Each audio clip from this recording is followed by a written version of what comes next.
समस्त प्रभु प्रेमी भक्तों को जय सिया राम। आज हम चर्चा करेंगे सर्वश्रेष्ठ यज्ञ कौन सा है। अलग अलग आचार्यों के मत में भिन्न भिन्न प्रकार के यज्ञ शास्त्रों में पुराणों में वर्णित हैं। सामान्य रूप से हम आप भी अपने गांव, घर, मोहल्ले, समाज में सब कोई यज्ञ का किसी न किसी रूप में दर्शन अवश्य किए होंगे। गोस्वामी श्री तुलसीदास जी महाराज के विचार से यज्ञ सर्वश्रेष्ठ यज्ञ कौन सा है और हम आप सब अपने जीवन को यज्ञ से कैसे जोड़ें, क्योंकि जीवन यज्ञमय होना चाहिए। यज्ञ के द्वारा हम आप परमात्मा को, प्रकृति को कुछ देते हैं, पुनः प्रकृति हमें अनंत रूप से वापस करती है।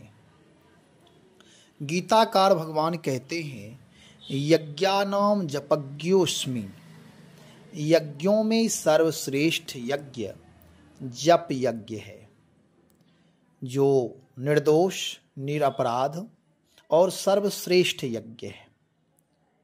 और सारे यज्ञ करते हैं वह सामाजिक दृष्टिकोण से, प्रकृति के दृष्टिकोण से, व्यवहारिक दृष्टिकोण से उत्तम है।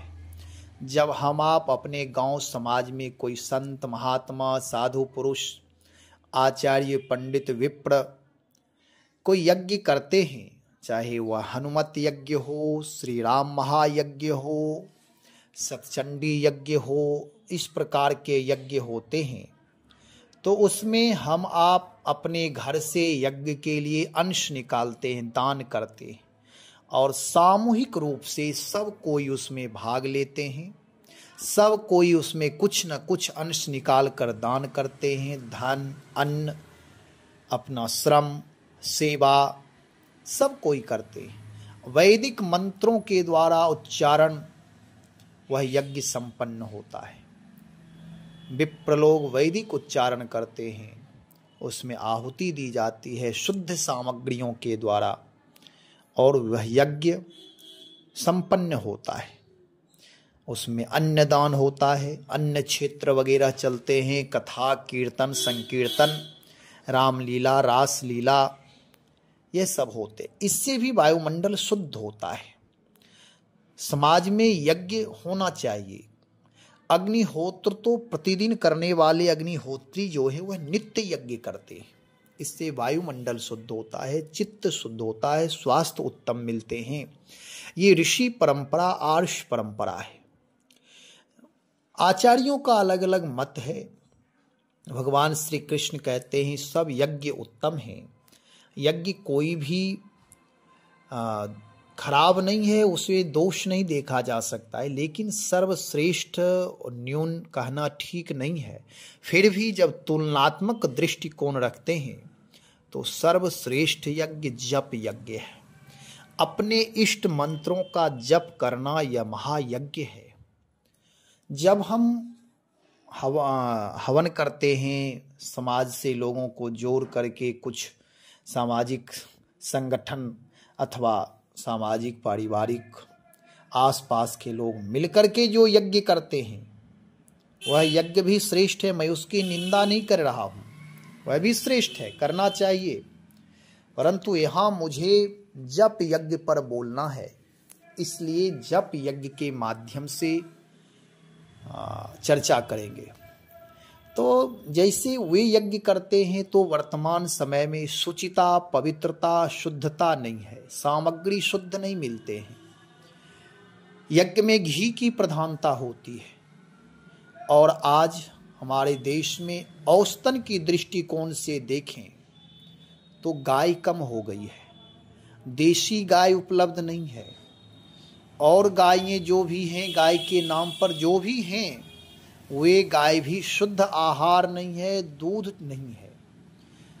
दूध, दही, घी शुद्ध उत्पन्न नहीं हो रहे हैं, प्राप्त नहीं हो रहे हैं। यदि है भी तो दूध की खपत अधिक है, उत्पादन से अधिक खपत है, इसलिए घी संभव नहीं है। तो बाजार में मिलावटी घी, विषैले घी, अशुद्ध घी प्राप्त हो रहे हैं, उससे यदि हम चाहें हवन करके वायुमंडल शुद्ध करें तो, या वह घी खाकर अपने स्वास्थ्य को उत्तम रखें, ऐसा नहीं हो सकता। वातावरण की शुद्धि नहीं हो सकती, शरीर स्वस्थ नहीं रह सकता, सामग्रियां शुद्ध नहीं। और वे तो सामग्री की चर्चा हुई। और हमारे हिंदू समाज में व्यवहारिक दृष्टिकोण से मैत्री भाव भी कम हो गया, रिश्तों में फूट पड़ गया है, एक दूसरे से व्यवहार भी उतना नहीं रखते, रागत द्वेष में लोग जी रहे हैं। इतना ही नहीं, केवल हम दो हमारे दो तक ही व्यक्ति सीमित हो रहा है। अपना बच्चा सबको प्रिय लगता है और दूसरे के बच्चे सबकी दृष्टि में चोर ही लगते, खराब ही लगते, नालायक ही लगते, और अपना नालायक बच्चा भी उत्तम लगता है। अब इसे पशुवृत्ति कहें या निंदनीय कृत्य कहें, जो भी कहना हो, ऐसा होना नहीं चाहिए। जबकि हम आप यज्ञ करेंगे तो उसमें समाज का सहयोग चाहिए, परिवार का, व्यक्ति व्यक्ति का सहयोग चाहिए, तभी यज्ञ संपन्न हो सकता है। और जप यज्ञ यह व्यक्तिगत यज्ञ है, व्यक्तिगत से लेकर के सामूहिक यज्ञ आप करेंगे जिसमें किसी प्रकार कोई अपवित्रता नहीं है, शुचिता ही शुचिता है। गोस्वामी श्री तुलसीदास जी महाराज कहते हैं कि जो बाह्य यज्ञ करते हैं उसमें असुचि, अपवित्रता है, शुद्धता नहीं है। कर्मकांड की दृष्टिकोण से उसे बहुत ख्याल रखना पड़ता है। शुद्धि अशुद्धि में कौन व्यक्ति, कैसा व्यक्ति बैठ रहा है, यह भी विचार करना है।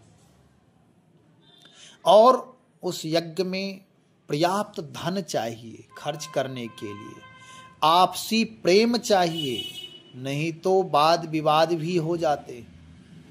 वाद विवाद होने से फिर यज्ञ ठीक से संपन्न नहीं होता है, नाना प्रकार की बाधाएं उसमें उत्पन्न हो जाती है। बहुत सारे यज्ञ के नाम पर चोर, उचक्के, शोषक भी उसमें सम्मिलित हो जाते हैं। कोई देने के लिए तत्पर हैं तो कोई चोरी करने के लिए तत्पर है। अपना अपना सब धर्म पालन करते हैं। चोर अपना धर्म पालन करने में लगा है कि अब यज्ञ होगा, यहाँ चोरी करेंगे, और सज्जन लोग यज्ञ में दान देने में धर्म अपना पालन कर रहे हैं। तो वह यज्ञ, अब यहाँ यज्ञ करते हैं। गोस्वामी श्री तुलसीदास जी महाराज का विचार क्या है, इस पर हम विचार करते हैं। गोस्वामी श्री तुलसीदास जी महाराज का विचार है कि जप यज्ञ ही वर्तमान समय के लिए सर्वश्रेष्ठ यज्ञ है। गोस्वामी जी अन्य यज्ञों की वह निंदा नहीं कर रहे हैं। कहते इस कलयुग में अन्य साधन बन नहीं पाता है। यदि कोई चाहे कि मैं सैकड़ों यज्ञ कर लूं, उसके लिए बहुत उसे मेहनत करना पड़ेगा, प्रयत्न करना पड़ेगा, फिर भी यज्ञ सफल होगा और जितना लाभ मिलना चाहिए उतना लाभ नहीं मिलेगा।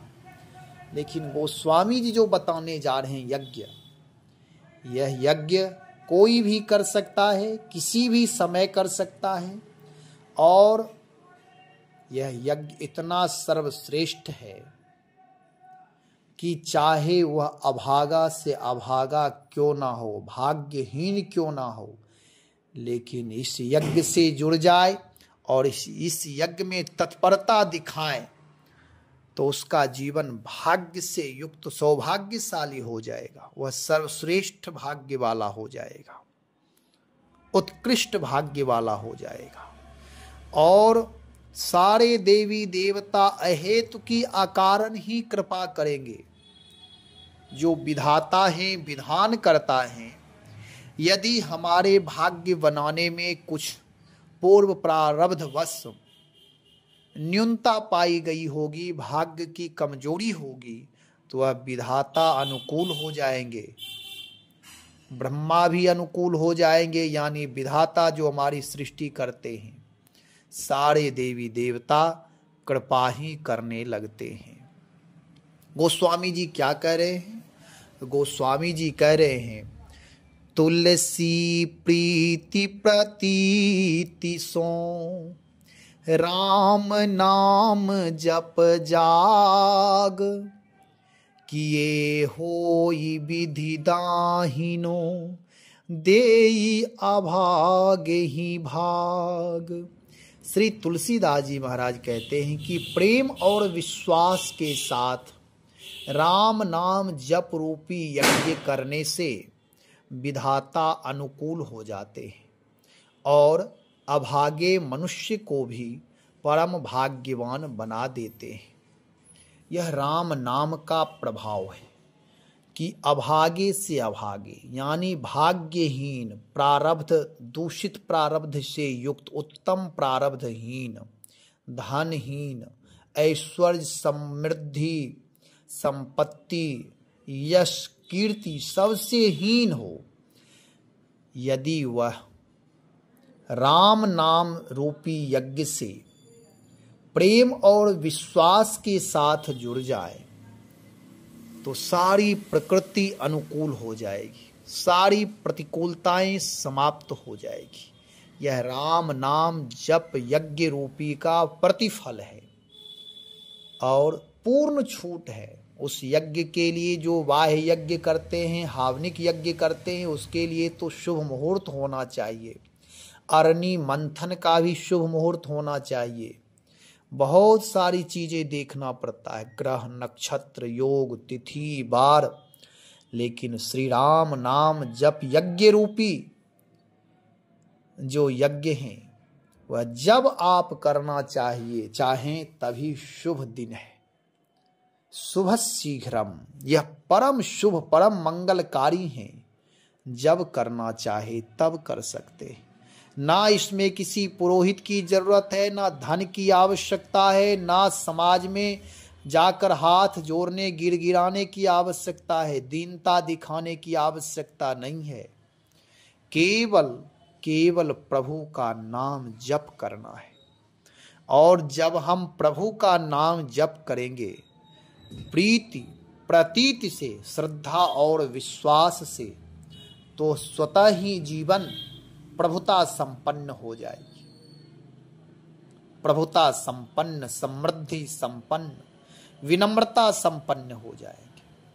आप कहेंगे बहुत सारे लोग जप तो कर ही रहे हैं, आप देखेंगे ललाट पर तिलक भी ऊर्ध्वपुंड लगाए हुए हैं, हाथ में माला झोली भी है, जप भी कर रहे हैं अहर्निशि, तो उनका जीवन तो सबसे भाग्यशाली होना चाहिए। अब इस पर मैं थोड़ा सा अपना विचार रखता हूं। वास्तव में यह प्रश्न है कि बहुत सारे लोग हैं जो हाथ में माला चलाते रहते हैं, व्यवहारिक दृष्टिकोण से तो ऐसा लगता है कि वह राम नाम जप कर रहे हैं, यज्ञ वह कर रहे हैं। अब प्रीति और प्रतीति यानी श्रद्धा और विश्वास तो दिखाने की चीज और देखने की चीज नहीं है। अब इस पर चर्चा करें। मैं बताने जो जा रहा हूं उसे ठीक से समझे कि राम नाम तो सब जप करते हैं, सुनते हैं, भागवत में आता है कि अजामिल गणिका ये सब भी मरते समय राम नाम कह करके मुक्ति पा लिए। लेकिन वास्तव में राम नाम जप यज्ञ का फल क्या है? मरने के बाद मुक्त तो राक्षस भी हो जाते हैं। हमारे प्रभु श्री राम जब लंका युद्ध करने के लिए गए तो वहां जितने भी राक्षस लोग युद्ध में सम्मिलित थे सबकी मृत्यु हुई और सारे मुक्त हो गए। मुक्त कीन निशाचर झारी समूह के समूह राक्षसों का उद्धार हो गया, यानी वह मुक्त हो गए। क्या राम नाम जप रूपी यज्ञ का यही फल है? कहते नहीं। वे सब भगवान राम के प्रभाव से समरांगन में युद्ध किए, राम जी का दर्शन हुआ, राम भक्त का दर्शन हुआ और राम जी की वैशिष्ट करुणा, विशेष करुणा है, अलौकिक कृपालु हैं, अहेतुकी कृपालु हैं, इसलिए वह निशाचरों का भी उद्धार कर दिए, यानी उनको भी मुक्त कर दिए। और जो भक्त होते हैं उनका जीवन शैली कैसा है? तो कहते हैं मुक्ति निरादर भक्ति लुभाने। राम नाम जप रूपी यज्ञ का लाभ है कि मुक्ति का निरादर करते हैं। अपने जीवन में कामना के लिए किसी प्रकार कोई स्थान ही नहीं देते हैं। किसी प्रकार की कोई अपनी वासना कामना नहीं है। यहाँ तक कि जो कहते हैं मुक्ति की कामना, लेकिन जो परम भक्त होते हैं, राम चरण के राम नाम के अनुरागी होते हैं, वह मुक्ति का भी निरादर कर देते हैं। जीते जी वह राम नाम प्रेम से ओतप्रोत हो जाते हैं। हर निशी एक ही कामना उनकी होती है कि सतत राम नाम से प्रेम करें। कोई भयभीत हो करके नहीं कि राम नाम जप लेंगे तो मुक्ति मिल जाएगी, इसलिए वह राम नाम जप नहीं करते। राम नाम अमृत है, उस अमृत का पान करते हैं। आखिर उस अमृत का पान करते हैं तो प्रश्न होगा कि उनका जीवन तो दिव्य होना चाहिए, मांगलिक होना चाहिए। बहुत सारे ऐसे माला चलाने वाले हैं जिनके जीवन में अमंगल है, स्वार्थ है, वासना है, छल कपट है, तो फिर यह कैसा? अब इसे समझें कि गोस्वामी श्री तुलसीदास जी महाराज राम नाम जप पर बहुत महत्व, बहुत ही जोर देते हैं कि भाई कुभाई अनख आल सहु नाम जपत मंगल दिशि दसहु। गोस्वामी जी का विचार है, उनके जीवन का पूर्ण अनुभव है कि राम नाम में इतनी शक्ति है कि वह कोई भी हो, यदि राम नाम का जप करेगा तो उसका जीवन मंगल हो जाएगा। ये गोस्वामी जी कहते हैं, क्योंकि उन्होंने उस दृष्टि में राम नाम का साक्षात्कार किया है, राम नाम का दर्शन किया है।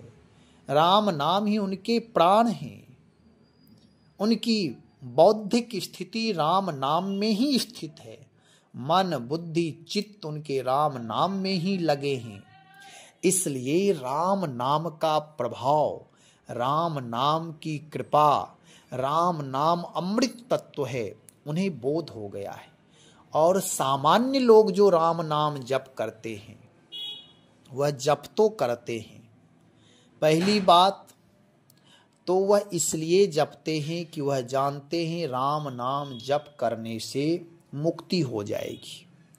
निशाचर वृत्ति है। जैसे राक्षस लोग राम नाम का जप किए बिना राम जी से युद्ध किए, भगवान का दर्शन तो हो गया, लेकिन राम प्रेम की प्राप्ति नहीं हुई, राम के चरणों में अनुराग नहीं मिला, उनके विचार शुद्ध नहीं हुए, उनका व्यवहार, उनके विचार, उनकी मौलिकता, उनसे समाज को, देश को लाभ प्राप्त नहीं हुआ। ऐसे ही राम नाम जो जप करते हैं, यदि वे आत्मनिर्माण चाहते हैं, जीते जी वह चाहते हैं कि मैं मुक्त पुरुष बनूं, तो सनकादिक का मार्ग, शुकदेव का मार्ग, नारद का मार्ग अपनाना पड़ेगा। प्रेम से, प्रीति प्रतीत से राम नाम का जप करेंगे। दूसरी बात यह है कि राम नाम का जप तो करते हैं, लेकिन नाना प्रकार की वासनाएं उनकी बनी रहती है। वह आत्मशोधन नहीं करता है। जापक आत्मशोधन भी करे। जैसे हमारे अंदर कोई बुराई है तो खोजना है कि आखिर यह बुराई कहाँ से आई, क्यों आई। हे परमात्मा, मेरी इस बुराई को आप दूर कर दे, ऐसी प्रार्थना भाव भी करना है।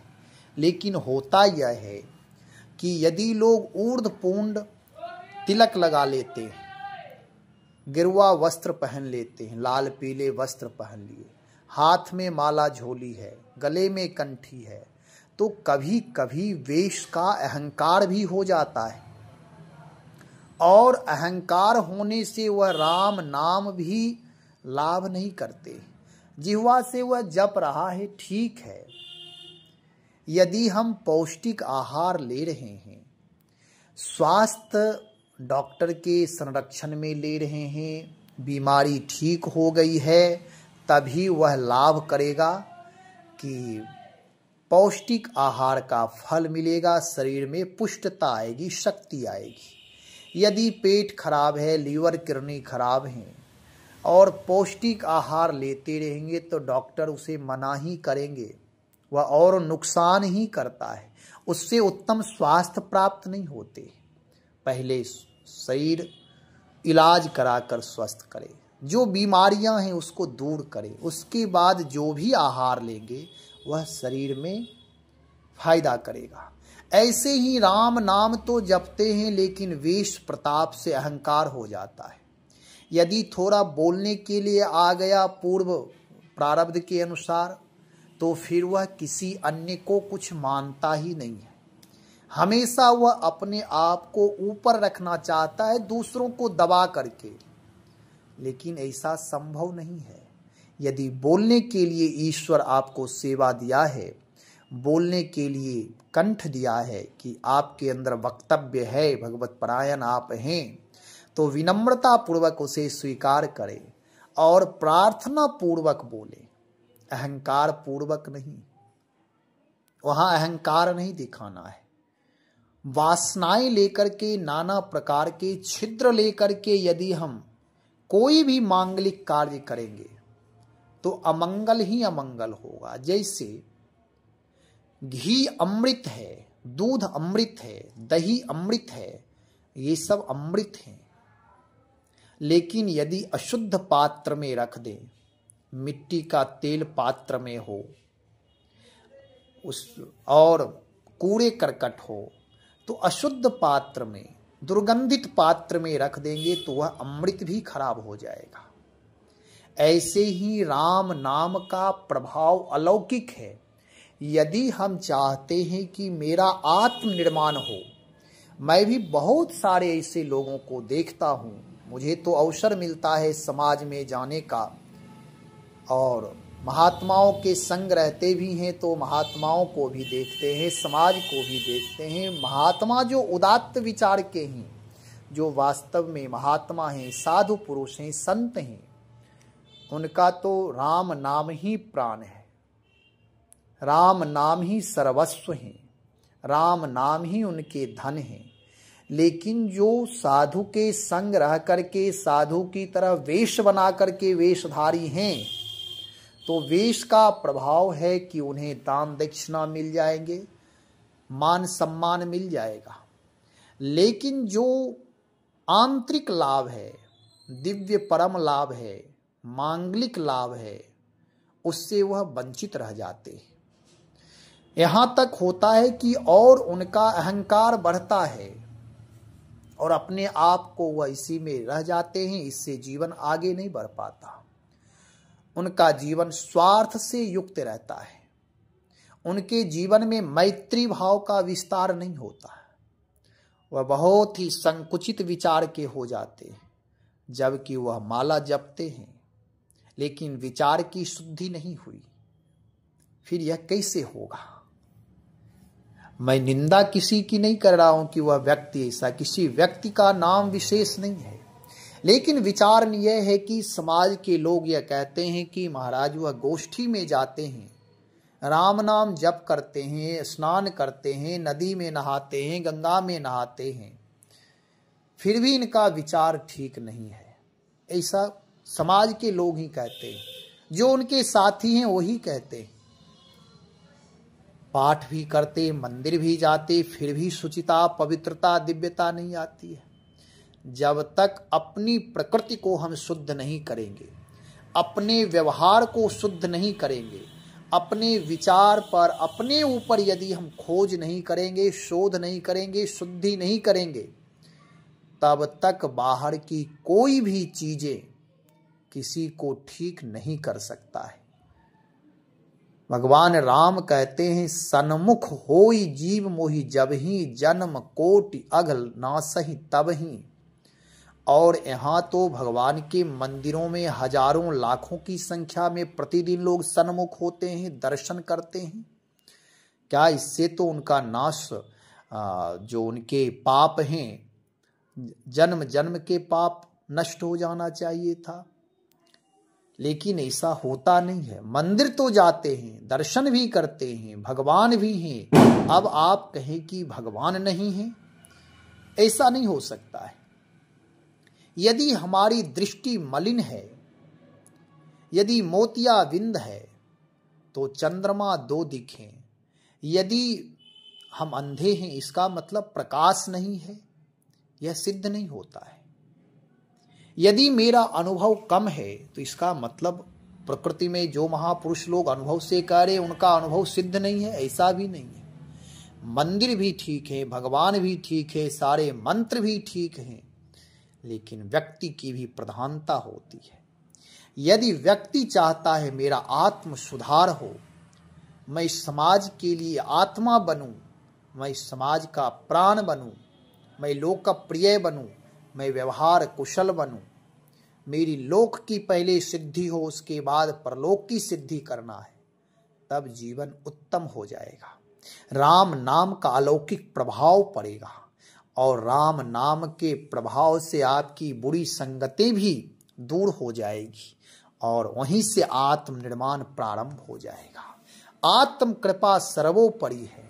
यदि आत्म कृपा नहीं करेंगे तो कोई ना शास्त्र कृपा करते, ना गुरु कृपा, ना परमात्मा की कृपा, ना नाम की कृपा, किसी प्रकार कोई कृपा नहीं कर सकते।